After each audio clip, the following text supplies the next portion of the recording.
महाभारत एक ऐसा युद्ध जिसमें बड़े बड़े महारथी शामिल थे। भीष्म, पितामह, कर्ण, अर्जुन, द्रोणाचार्य।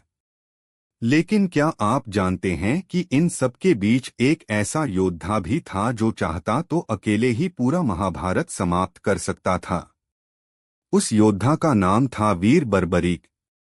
कहा जाता है कि उसके पास केवल 3 बाण थे, लेकिन उन 3 बाणों की शक्ति इतनी भयंकर थी कि पूरी सेना पल भर में समाप्त हो सकती थी। तो क्या सच में बर्बरीक अकेले महाभारत जीत सकते थे? और आखिर भगवान श्री कृष्ण ने उनसे शीश दान क्यों मांगा? आज की इस कथा में हम जानेंगे बर्बरीक की अद्भुत शक्ति, उनका त्याग और कैसे बने वे कलयुग के पूजनीय देव खाटू श्याम जी। जय श्री श्याम। वीर बर्बरीक महाभारत काल के महान योद्धा थे। वे भीम पुत्र घटोत्कच और नागकन्या मोरवी के पुत्र थे। बचपन से ही बर्बरीक बहुत वीर और पराक्रमी थे। उन्होंने कठोर तपस्या करके भगवान शिव को प्रसन्न किया। भगवान शिव ने उन्हें 3 अमोघ बाण प्रदान किए। इन 3 बाणों की शक्ति अद्भुत थी।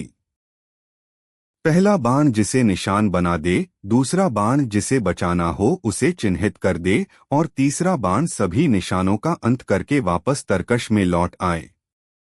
यही कारण था कि बर्बरीक को 3 बाणधारी भी कहा जाता है। बर्बरीक केवल शक्तिशाली ही नहीं बल्कि धर्म और करुणा से भी भरे हुए थे। उन्होंने एक प्रतिज्ञा ली थी कि वे हमेशा युद्ध में हारने वाले पक्ष का साथ देंगे। यही प्रतिज्ञा आगे चलकर महाभारत के सबसे बड़े रहस्य का कारण बनी। जब महाभारत का युद्ध शुरू होने वाला था तब बर्बरीक भी युद्ध में जाने के लिए तैयार हुए। उनकी माता ने पूछा, पुत्र तुम किसका साथ दोगे? बर्बरीक ने उत्तर दिया, माँ, जो पक्ष हारता हुआ दिखाई देगा मैं उसी की सहायता करूंगा। भगवान श्री कृष्ण जानते थे कि बर्बरीक साधारण योद्धा नहीं हैं। यदि वे युद्ध में उतर गए तो पूरी महाभारत का परिणाम बदल सकता था। इसलिए श्री कृष्ण ने एक ब्राह्मण का रूप धारण किया और बर्बरीक के पास पहुंचे। उन्होंने पूछा, हे वीर, तुम केवल 3 बाण लेकर युद्ध जीतने चले हो? बर्बरीक मुस्कुराए और बोले, इन 3 बाणों से पूरी पृथ्वी जीत सकता हूं। श्री कृष्ण ने उनकी परीक्षा लेने का निर्णय किया। पास में एक विशाल पीपल का पेड़ था। उन्होंने कहा, यदि तुम्हारा एक बाण इस पेड़ के सभी पत्तों को भेद दे तभी मैं तुम्हारी शक्ति